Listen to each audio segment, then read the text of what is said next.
സ്വർഗത്തിൽ തന്നെ കിടക്കുമോ? ഞാൻ സ്വർഗത്തിൽ പോകുമോ? ഇത്രയും സമർപ്പിത ജീവിതത്തിൽ ഇത്രയും കർത്താവിനോട് ഒരുമിച്ച് പ്രവർത്തിച്ച നമുക്കിപ്പോഴും സംശയമാണ്. എന്തുകൊണ്ടാണ് സംശയം? ആ സംശയത്തിൻ്റെ കാരണം കണ്ടോ? എവിടെയാ? ഇവിടെ എഴുതി വെച്ചേക്കണുണ്ടോ? ഈശോയുടെ കരുണയുടെ പടമൊക്കെ വെച്ചിട്ടുണ്ട്. എന്താ കരുണയുടെ പടത്തിന് താഴെ എഴുതിയേക്കണത്? ഇത് എഴുതി വെച്ചുകൊണ്ട് കാര്യമില്ല, ഇത് പറഞ്ഞതുകൊണ്ടും കാര്യമില്ല. ഇത് നമ്മുടെ ഉള്ളിലുണ്ടാകണം. എന്താ സിമ്പിൾ കാര്യം? യേശുക്രിസ്തു വന്നത് ആരെ സ്വർഗത്തിൽ കൊണ്ടുപോകാനാ? ആരെ കൊണ്ടുപോകാനാ? പാപിയെ. പാപി സ്വർഗത്തിൽ പോകുമോ? പാപികളൊക്കെ സ്വർഗത്തിൽ പോകുമോ? പോകും. എങ്കിൽ പിന്നെ നമ്മൾ പാപി ഉണ്ടെങ്കിൽ പിന്നെ സ്വർഗത്തിൽ പോണതിനെ കുറിച്ച് സംശയിക്കണം എന്തിനാ?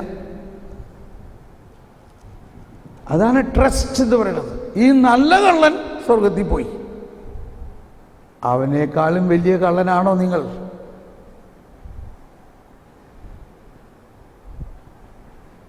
ട്രസ്റ്റ്. നമ്മളെ സമയമായി. ഇനി അടുത്ത ക്ലാസ്സിൽ, അടുത്ത എപ്പിസോഡ് നിങ്ങളെല്ലാവരും സ്വർഗത്തിൽ തന്നെ പോകും, യാതൊരു സംശയമില്ല. നിങ്ങൾക്ക് വേണ്ടി കർത്താവ് ഈശോ മിശിഹ പറയാണ്, ഞാൻ നിങ്ങൾക്ക് വേണ്ടി സ്ഥലമൊരുക്കി, ഞാൻ വീണ്ടും വന്ന് ഞാനായിരിക്കുന്നിടത്ത് നിങ്ങളുമായിരിക്കാൻ വേണ്ടി ഞാൻ നിങ്ങളെ കൂട്ടിക്കൊണ്ടു. പെട്ടെന്ന് ഇതൊന്ന് തീർത്തോട്ടെ കേട്ടോ. ഇപ്പം നമ്മൾക്ക് പ്രശ്നം, ഇന്നിന്ന ആൾക്കാരൊക്കെ എങ്ങനെ സ്വർഗത്തിൽ പോകുന്നതിലൂടെ? അവൻ കള്ളും കുടിച്ച്, അവൻ എന്തെല്ലാം തിന്മ ചെയ്ത്, അവൻ്റെ എണ്ണയിൽ വിളക്കുമില്ല, എണ്ണയുമില്ല, വിളക്കുമില്ലാണ്ട് നടക്കുകയാണ്. അവരൊക്കെ എങ്ങനെ സ്വർഗത്തിൽ പോകും? ഇതാണ് നമ്മുടെ വേറൊരു വിളി. നമ്മളുടെ വിശ്വാസത്തിൻ്റെ വലിയൊരു രഹസ്യം. നമ്മുടെ വിശ്വാസത്തിൻ്റെ ഒരു വശം വിശ്വസിക്കുന്നവൻ കർത്താവിൻ്റെ കൂടെയാണ്. അതോടൊപ്പം അവന് മറ്റൊരു ആനുകൂല്യം കൊടുത്തിട്ടുണ്ട്. അതെന്താണ്? ഇപ്പം 4 പേര്, 4 കന്യാസ്ത്രീമാർ ഒരു തളർവാദ രോഗിയെ പൊക്കിക്കൊണ്ടുവന്നു. അവർ വന്നപ്പോൾ കർത്താവ് പ്രഘോഷണം നടത്തിയിരിക്കുന്ന അങ്ങോട്ടേക്ക് കയറാനേ പറ്റണില്ല. എന്നാൽ ശരി, ഇവനെ വിട്ടിട്ട് പോകാമെന്ന് വിചാരിച്ചോ? അവരെന്ത് ചെയ്തു? ഈ കന്യാസ്ത്രീമാർ ആ പുറയുടെ മുകളിൽ കയറോ? എന്തുകൊണ്ട് കയറി? ഇവൻ എങ്ങനെയെങ്കിലും ഈശോയുടെ അടുത്ത് കൊണ്ടുചെല്ലണം. ഇവന് വിശ്വാസവുമില്ല, ഇവൻ പാപിയാണ്, അതുകൊണ്ട് ഇവൻ തളർന്നു കിടക്കണു. എങ്കിൽ ഇവനെ ഒന്ന് കർത്താവിൻ്റെ അടുത്ത് കൊണ്ടുചെന്നാൽ ഇവൻ രക്ഷപ്പെടും എന്ന് ഈ 4 കന്യാസ്ത്രീമാർ വിശ്വസിച്ചു.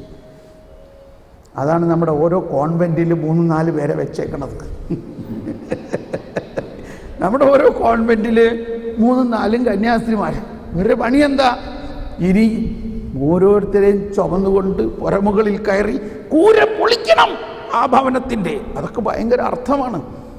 ഇങ്ങനെയുള്ള കൂരകൾ പൊളിച്ച് കർത്താവിൻ്റെ മുമ്പിലേക്ക് അവനെ കൊണ്ടുവന്നു. കർത്താവ് മുകളിലോട്ട് നോക്കിയപ്പോൾ ആ 4 കന്യാസ്ത്രീമാരുടെ കണ്ണ് കണ്ടിട്ട് കർത്താവിന് ഭയങ്കര സന്തോഷമായി. ഇങ്ങനെ വേണോടി മക്കളെ. 8 ബൾബുകൾ ഇങ്ങനെ മിന്നുകയാണ്. 8 ബൾബുകൾ. കർത്താവ് അവരുടെ വിശ്വാസം കണ്ടിട്ട് തളർവാദ രോഗിയോട് പറഞ്ഞു കേട്ടോ, ഈ തളർവാദ രോഗിക്ക് ഒരു വിശ്വാസമില്ല. ഇപ്പം അവന് വിശ്വാസം ഉണ്ടാക്കാനും പറ്റില്ല. അവൻ തളർന്ന് അവൻ്റെ ഞരമ്പുകളെല്ലാം നിർവീര്യമായിട്ടിരിക്കുകയാണ്. ആ 4 കന്യാസ്ത്രീമാരുടെ വിശ്വാസം കണ്ടിട്ട് കർത്താവ് തളർവാദ രോഗിയോട് പറഞ്ഞു. എന്താ പറഞ്ഞേ? എന്ന് പറഞ്ഞേ.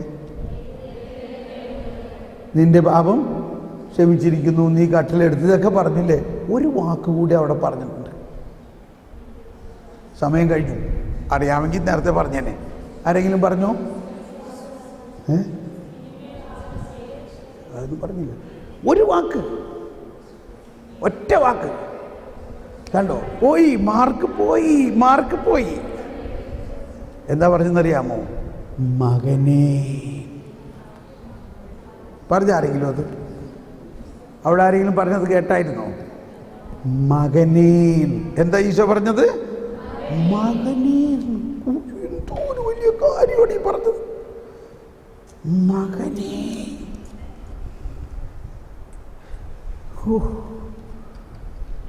അതിപ്പോഴും എൻ്റെ കാതിൽ മുഴങ്ങുകയാണ്. ഞാൻ അവിടെ ഉണ്ടായിരുന്ന മാതിരി എനിക്ക് തോന്നണേ.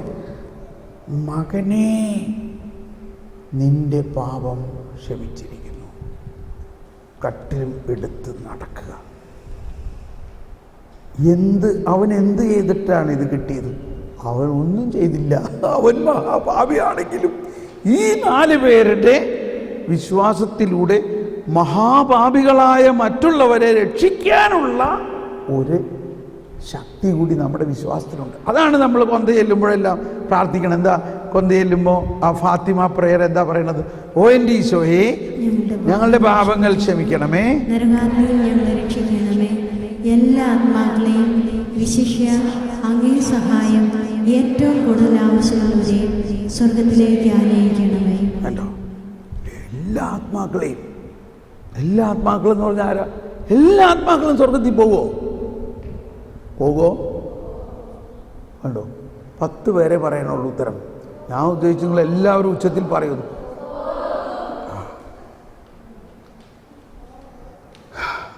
ഇപ്പോൾ ഒരു സംശയം, അപ്പോൾ പിന്നെ നരകത്തിൽ പോകാൻ ആരും ഉണ്ടാവില്ലേ? എന്താ നിങ്ങൾ ആഗ്രഹിക്കണേ? നിങ്ങൾ എന്താ ആഗ്രഹിക്കണേ? കുറേ പേര് നരകത്തിൽ പോകണമെന്ന് ആഗ്രഹമുണ്ടോ? നമുക്ക് ആഗ്രഹമില്ലെങ്കിൽ പിന്നെ കർത്താവിന് വല്ല ആഗ്രഹമുണ്ടോ?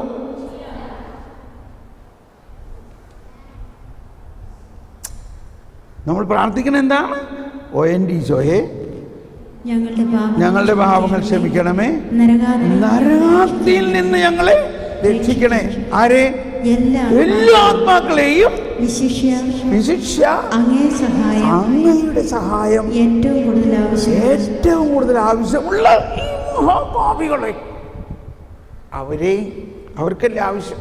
ദൈവത്തെ അറിയാതെ മാരകപാപത്തിൽ ജീവിക്കുന്ന കുറേ പേര്, അവർ സ്വർഗത്തിൽ പോകണോ? അവനൊന്നും കയറ്റാൻ കൊള്ളൂല. കേട്ടണോ?